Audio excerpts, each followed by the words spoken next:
Hello दोस्तों, नमस्कार। मैं इसके सर स्वागत करता हूं आप सभी का आपके अपने यूट्यूब चैनल मैथ गुरु मस्ती पर। तो दोस्तों, ईपी बोर्ड एग्ज़ाम क्लास 10 और 12 का जल्द ही पेपर होने वाला है। तो आप सभी साथियों के लिए जो छात्र मैथ का पेपर देने वाले हैं उन छात्रों के लिए मैं एक मोस्ट इम्पॉर्टेंट थ्योरम को लेकर आया हूँ, जो कि ये आपके क्लास 10 की थ्योरम है। पाइथागोरस प्रमेय मोस्ट इम्पॉर्टेंट थ्योरम है। मैथ के पेपर देने वाले छात्रों के लिए मैं ये थ्योरम लेकर आया हूं। तो आप सभी साथी इस वीडियो के लास्ट तक बने रहिएगा और ध्यान से इस थ्योरम को समझने का प्रयास कीजिएगा। और इसके बाद आप लोग अपनी कॉपी पेन ले लीजिएगा। उस पर इस वीडियो के देखने के बाद एक बार, दो बार, तीन बार इस थ्योरम को अपने से स्वयं के स्वयं सिद्ध करने का प्रयास कीजिएगा। तो आप सभी साथियों से हमारा यही निवेदन है, इस वीडियो के लास्ट तक बने रहिएगा और ध्यान से इस थ्योरम को देखिए और समझिए, फिर उसके बाद स्वयं इसको सिद्ध करने का प्रयोग कीजिए। ठीक है दोस्तों, हम चलते हैं, अपने थ्योरम को स्टार्ट करते हैं।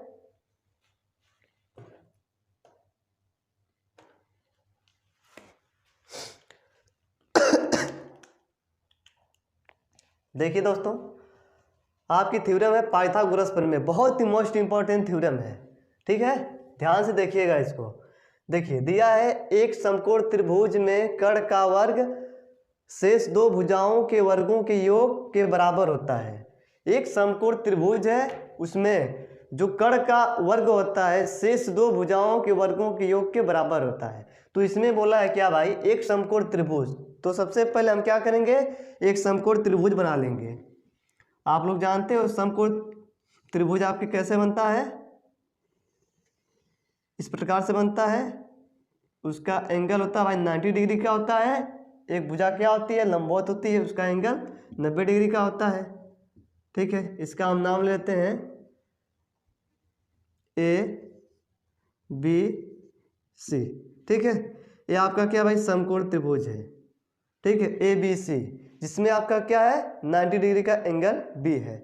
ठीक है, तो बोला है एक समकोण त्रिभुज कर्ण का वर्ग। तो समकोण त्रिभुज में जो आपकी सबसे बड़ी भुजा होती है उसको हम कर्ण कहते हैं, इसको हम कहेंगे कर्ण। ठीक है, इसको हम कहेंगे कर्ण। और जो आपका 90 डिग्री का एंगल बनाता है उसको हम कहते हैं लंब, तो इसको कहेंगे लंब। ठीक है, और जो आपका बच गया वो आपका क्या होता है भाई, आधार होता है, इसको कहते हैं आधार। ठीक है, जो सबसे बड़ी भुजा होती है उसको हम कहते हैं लंब, सॉरी कर्ण कहते हैं। जो आपका 90 डिग्री का एंगल बनाता है उसको हम कहते हैं लंब। जो आपका बच जाता है नीचे उसे हम कहते हैं आधार। ठीक है, तो बोला है क्या, कर्ण का वर्ग, जो आपका ये कर्ण है, ठीक, जो आपका कर्ण है, कर्ण का जो वर्ग है, कर्ण का वर्ग बाकी दो यंग भुजाओं के वर्गों के योग के बराबर होता है। तो बाकी जो यंग भुजाएं आपकी क्या है, लंब है, लंब का रहेगा वर्ग प्लस आधार का रहेगा वर्ग। ठीक है, हमें इसी बात को भाई क्या करना, प्रूव करना है। ठीक है, हमें क्या करना है, इसी को हमें प्रूव करना है। ठीक है, कर्ण का वर्ग लंब का वर्ग प्लस आधार के वर्ग के योग के बराबर होता है, हमें इसी को प्रूव करना है। तो ठीक है, हम इसको प्रूव करते हैं। फिलहाल तब तक के लिए हम इसको रब कर देते हैं। देखिए, चलिए अभी नहीं करते, बाद में कर देंगे। देखिए, तो सबसे पहले यहाँ पर हम दिखेंगे, दिया आपके पास क्या है, दिया है, हमें दिया है, क्या दिया है भाई बताइए, एक समकोण त्रिभुज दिया है, उसको लिख लेते हैं। एक समकोण त्रिभुज दिया है ए बी सी। ठीक है, में आपके पास और दिया है एंगल बी बराबर क्या भाई, ये 90 डिग्री है। जी गुरु जी, यहाँ तक तो ठीक है। अब देखिए, क्या आपका इस डायरेक्ट इसको हम सिद्ध कर सकते हैं, नहीं कर पाएंगे। तो हम इसमें कुछ क्या करेंगे, एक रचना करेंगे। ठीक है, तो एक हम रचना करते हैं। ठीक है, मैंने क्या कर दिया भाई, मैंने क्या कर दिया बताइए, यहाँ से बी से, एंगल बी से मैंने क्या कर दिया, ए सी पर एक लंब डाल दिया, उसका नाम ले लेते हैं डी। ठीक है, ए सी पर मैंने एक लंब डाला है, उसका नाम है भाई क्या, बी डी। AC पर, भुजा AC पर मैंने एक लंब डाल दिया, उसका नाम है BD। ये क्यों कर रहे हैं, अभी आप लोग पता चल जाएगा। ठीक है, ये हम गुरुजी इसलिए कर रहे हैं, जब ये लंब होगा तो इसका एंगल भी भाई कितने का होगा, 90 डिग्री का होगा। जी गुरुजी, इस पर हम AC पर BD लंब इसलिए डाले हैं ताकि इसमें देखिए आपके पास दो ट्रायंगल बन रहा है। एक आपका ट्रायंगल ABD बन रहा है, दूसरा आपका ट्रायंगल BCD बन रहा है। तो एक बार हम क्या करेंगे, ABD ट्रायंगल को लेकर चलेंगे किसके साथ, ABC के साथ। तो हम इसको क्या करेंगे भाई, समरूप दिखाएंगे, ठीक है। उसको मानेंगे इक्वेशन नंबर फर्स्ट। फिर उसके बाद हम क्या करेंगे, फिर उसके बाद हम ट्रायंगल BCD को लेकर चलेंगे किसके साथ, ABC के साथ। तो उसको भी हम दिखाएंगे समरूप, उसको भी मानेंगे इक्वेशन नंबर 2। फिर दोनों इक्वेशन से हम इसको प्रूव कर लेंगे, ठीक है। तो ठीक है, देखिए यहाँ पर लिखेंगे रचना में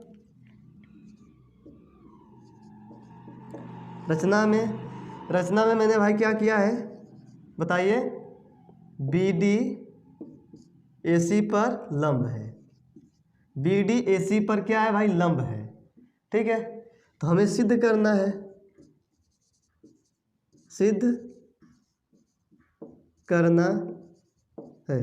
तो हमें क्या सिद्ध करना है, हमें देखिए सिद्ध करना है AC का वर्ग, कर्ण आपका क्या भाई AC है ना, तो AC का वर्ग बराबर लंब आपका क्या है AB है, AB का वर्ग प्लस आधार आपका क्या है BC है, तो BC का वर्ग।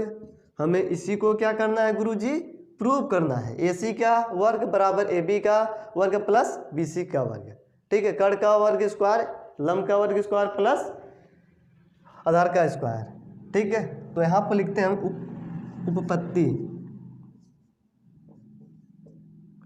उपपत्ति, ठीक है। हम इसको क्या करें, उपपत्ति कर यानी सिद्ध कर रहे हैं। तो देखिए एक बार हम ट्रायंगल किसको लेकर चलेंगे, ABC और ABD को लेकर चलेंगे, ठीक है। देखिए त्रिभुज ABC व त्रिभुज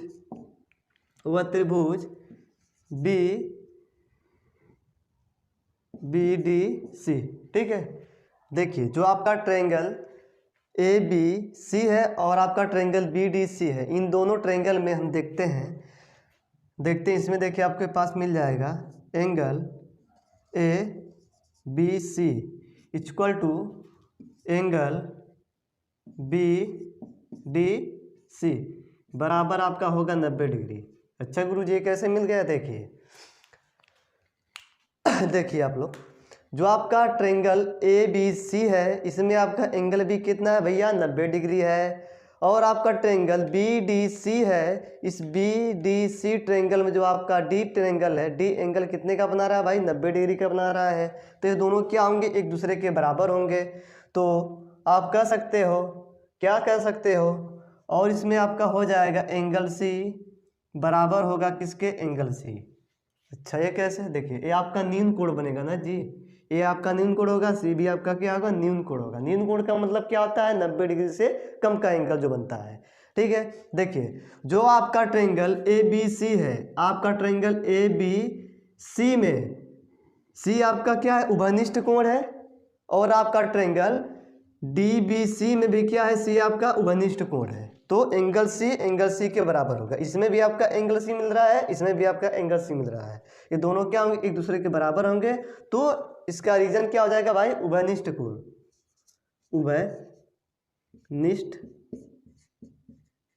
उभयनिष्ठ कोण, ठीक है। तो देखिए इसीलिए जो आपका ट्रायंगल ABC समरूप होगा किसके, ट्रायंगल BDC के। कैसे होगा भाई, इसका रीजन आप लोग देख लीजिए, एंगल समरूपता से,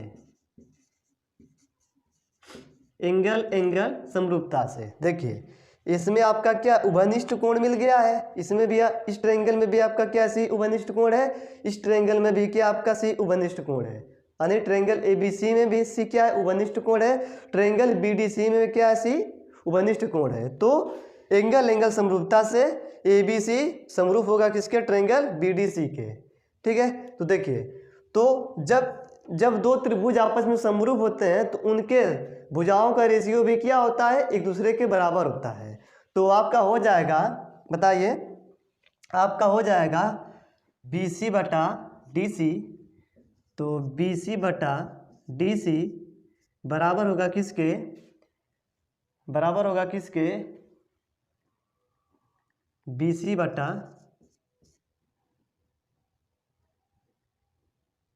बराबर होगा किसके, बी सी बटा ए सी के। ठीक है। अच्छा गुरुजी ये कैसे आ गया, देखिए जो आपका ट्रायंगल है इसको अलग अलग बना लेते हैं समझने के लिए फटाक से ना। ए बी सी है और आपका ट्रायंगल कुछ इस प्रकार से है ना जी, डी बी सी है। ठीक है। देखिए इसमें आपका यहाँ पर क्या भाई 90 डिग्री का एंगल बन रहा है। ठीक, देखिए इस देखिए बड़े वाला जो आपका ट्रायंगल है, ठीक है, ए बी सी में, ठीक है, ए बी सी में जो आपकी क्या भाई, जो आपका क्या है बी सी आपका क्या है, आधार है। इसमें आपका क्या है डी सी आपका क्या है, आधार है। तो डी सी बट्टा हो जाएगा सी डी। ठीक है, इसके बट्टे में ए वाला होगा। और आपका देखिए बड़े वाले ट्रायंगल में ए सी आपका क्या है, आधार है, सॉरी कड़ है। ए सी आपका क्या है, कड़ है। तो छोटे वाले ट्रायंगल में बी सी आपका क्या भाई, कड़ है। बी सी आपका क्या है, कड़ है। तो ए सी बट्टा बी सी हो जाएगा। अब बचा आपके पास कितना, लंब बचा। ठीक है, तो बी डी आपका क्या है, छोटे वाले ट्रायंगल में लंब है, इन्हें जी हम डाले थे लंब। तो बी डी आपका क्या है, लंब है। बड़े वाले ट्रायंगल में आपका क्या है, ए बी आपका लंब है। तो ए बी बट्टा बी डी हो जाएगा। यहाँ तक समझ में आया। इसी बात को हम यहाँ पर ऐसे लिखे हैं। ठीक है, अब इसका हम क्या कर देंगे भाई, तिरक मल्टीप्लाई कर देंगे। ठीक है ना जी। तो बी सी का गुणा बी सी में होगा तो बी सी स्क्वायर हो जाएगा आपका, बराबर होगा किसके, ए सी गुने डी सी ये आपका हो जाएगा। इसको हम मान लेते हैं भाई इक्वेशन नंबर फर्स्ट। इसको इक्वेशन नंबर फर्स्ट क्यों माने हैं, अभी आपके पास एक ट्रायंगल और बाकी है। अब हम क्या करेंगे, जो आपका ट्रायंगल ए बी सी है उसको हम लेकर चलेंगे आपके ट्रायंगल ए बी डी के साथ। अगला ट्रायंगल को हम सोल्व करते हैं। ठीक है दोस्तों, देखिए आगे हम सोल्व करते हैं। तो आपका हो जाएगा triangle A D B, triangle A D B व ट्रायंगल ए बी सी में। तो हो जाएगा आपके पास एंगल ए डी बी बराबर एंगल ए बी सी बराबर हो जाएगा भैया 90 डिग्री। ये कैसे आएगा गुरुजी, आप लोग जानते हो ए डी बी ट्रायंगल में जो आपका एंगल बी है, सॉरी जो आपका एंगल डी है 90 डिग्री का है। ए डी बी ट्रायंगल में जो आपका एंगल डी 90 डिग्री का है। और आपका ए बी सी ट्रायंगल में जो आपका एंगल बी है 90 डिग्री का है। तो हम कह सकते हैं एंगल डी बराबर होगा एंगल बी के। दोनों किसके बराबर होंगे भाई, 90 डिग्री के होंगे। तो अब देखिए जो आपका सबसे बड़ा वाला जो आपका ट्रायंगल ए बी सी है, ए बी सी में जो आपका एंगल ए है ना उभयनिष्ठ कोण है, इसमें भी आपका क्या आ रहा है, एंगल ए आ रहा है। और जो आपका छोटा वाला ट्रायंगल है बी डी ए में जो इसमें भी आपका एंगल ए आ रहा है। तो एंगल ए क्या होगा, उभयनिष्ठ कोण है। जब जो यानी वह एंगल जो दोनों ट्रायंगल में आते हैं उसे हम उभयनिष्ठ कोण कहते हैं। तो इसमें भी आपका भाई क्या है, एंगल ए है। और इस ट्रायंगल में भी आपका क्या एंगल ए है। ये आपका क्या हो जाएगा भाई, उभयनिष्ठ हो जाएगा। हम लिख लेते हैं यहाँ पर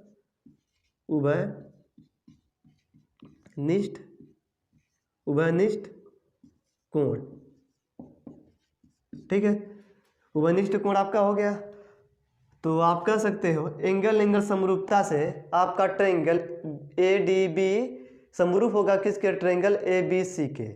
तो हम लिखेंगे यहाँ पर इसीलिए ट्रायंगल ए डी बी समरूप होगा किसके भाई, ट्रायंगल ए बी सी के। कैसे होगा उसका रीजन हम यहाँ पर लिख देते हैं, एंगल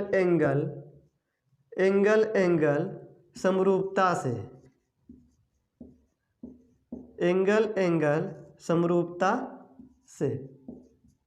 देखिए एंगल समरूपता से जो आपका एंगल ए है इन दोनों ट्रायंगल में मिल रहा है। तो ये आपका क्या हो जाएगा भाई, उभयनिष्ठ कोण हो जाएगा। तो ये एंगल समरूपता से आपका ट्रायंगल ADB समरूप होगा ट्रायंगल ABC के। ठीक है, जब जानते हो जब दो ट्रायंगल आपस में समरूप होते हैं तो उनके भुजाओं का रेशियो भी क्या होगा भाई, एक दूसरे के बराबर होता है। तो ठीक है, देखिए तो इनके भुजा का रेशियो एक दूसरे के बराबर होता है ना जी। देखिए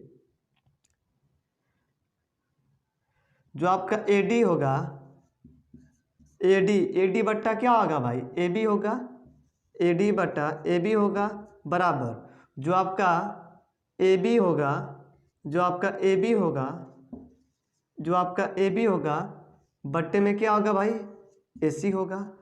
AD बट्टा AB, AD बट्टा AB बराबर AB बट्टा AC। ठीक है, अभी इसके बारे में मैं आप लोगों को बता चुके हैं पहले। ठीक है ना जी। अब देखिए इसका हम क्या कर लेंगे गुरुजी, तिर्यक मल्टीप्लाई कर लेंगे। ठीक है, तो तिर्यक मल्टीप्लाई कीजिए इसका, तो हो जाएगा AD गुणे AC, इसका गुणा इसमें कर लेंगे, इसका गुणा इसमें, तो AD गुणे AC बराबर AB गुणे AB लिखो भाई, AB गुणे AB होगा। ठीक है, तो देखिए तो AD गुणे AC ऐसे ही रहेगा बराबर AB का जब गुणा होगा तो इसकी पावर क्या हो जाएगी, 2 हो जाएगी। आप लोग जानते हो जब कोई भी नंबर मल्टीप्लाई में होता है तो उसमें से एक ठो लिख लेते हैं और उसकी पावर क्या कर लेते हैं, जोड़ लेते हैं। दोनों क्या भाई सेम है, इसकी पावर 1 इसकी पावर 1, दोनों का जब मल्टीप्लाई होगा तो क्या हो जाएगा, इन दोनों सेम है तो इसमें से एक टू लिख लेते हैं और पावर को ऐड कर लेंगे, तो पावर 1 कितना हो जाएगा भाई, पावर 2 हो जाएगी। इसको मानेंगे हम इक्वेशन नंबर 2। तो आप लोग जानते हो अब क्या कर लेंगे, इक्वेशन 2 प्लस इक्वेशन से फर्स्ट कर लेंगे। ठीक है, तो लिखेंगे समीकरण 1 प्लस समीकरण 2 से, तो इन दोनों समीकरणों को हम जोड़ेंगे। तो देखिए पहला समीकरण आपका क्या है भाई, BC स्क्वायर है, तो हम इसको भी जोड़ेंगे। इस साइड में आपका क्या हो जाएगा भाई, AB स्क्वायर हो जाएगा, बराबर होगा किसके, इसमें देखिए आपका क्या है इस साइड का AC गुने DC है, तो AC गुने DC हो जाएगा, ब्रैकेट में कर लीजिए इसको, प्लस इसमें देखिए आपका क्या है भाई AD गुणे AC है, तो AD गुणे AC हो गया। ठीक है ना जी। अब देखिए आपका BC square plus AB square same ऐसे ही रहेगा बराबर, इसमें देखिए इन दोनों में क्या मिल रहा है आपके पास, AC कॉमन मिल रहा है, इन दोनों में AC कॉमन मिल रहा है, तो हम AC को कॉमन ले लेते हैं भाई। AC आपका हो गया कॉमन, तो ब्रैकेट में आपके पास बचेगा कितना, AC का कत्ल कर दिया तो बचा आपके पास कितना, DC बचा, प्लस AC का कत्ल कर दिया तो आपके पास भाई AD बचा, है ना जी, हो गया। फिर हम इसको ऐसे नोट कर लेंगे, BC square plus AB square बराबर AC आपका सेम ऐसे रहेगा। अब देखिए AD प्लस CD किसके बराबर है, जो आपका AD है CD दोनों का ऐड है तो एक किसके बराबर होगा, AD और CD को जो हम जोड़ेंगे तो क्या होगा, आपके पास पूरा AC मिलेगा, आपके पास पूरा AC मिलेगा। तो CD प्लस AD के स्थान पे हम AC लिख लेते हैं। जी गुरुजी, हो गया। अब देखिए BC आपका BC स्क्वायर ऐसे रहेगा और AB स्क्वायर सेम ऐसे ही रहेगा बराबर AC गुणे AC, दोनों संख्या सेम है तो इसमें से हम एक ठो लिख लेंगे और इसकी पावर 1 इसकी पावर 1, जब संख्या सेम होती है मल्टीप्लाई में होता है तो एक ठो लिख लेते हैं, पावर को जोड़ लेते हैं, आपके पास आ गया, है ना जी, आपके पास आ गया AC स्क्वायर बराबर BC प्लस AB स्क्वायर, यानी कर्ण का वर्ग बराबर लंब का वर्ग प्लस आधार का वर्ग, है ना जी। आप लोग इसका स्क्रीनशॉट ले सकते हैं। तो आशा करता हूं कि आप लोगों ने इसका स्क्रीनशॉट ले लिया होगा। अगर किसी भाई को इस थ्योरम में कोई डाउट है तो वीडियो के कमेंट बॉक्स में अपने डाउट को पूछ करके क्लियर कर सकता है। तो ठीक है दोस्तों, चलते हैं, अगले दिन मिलते हैं, तब तक के लिए धन्यवाद।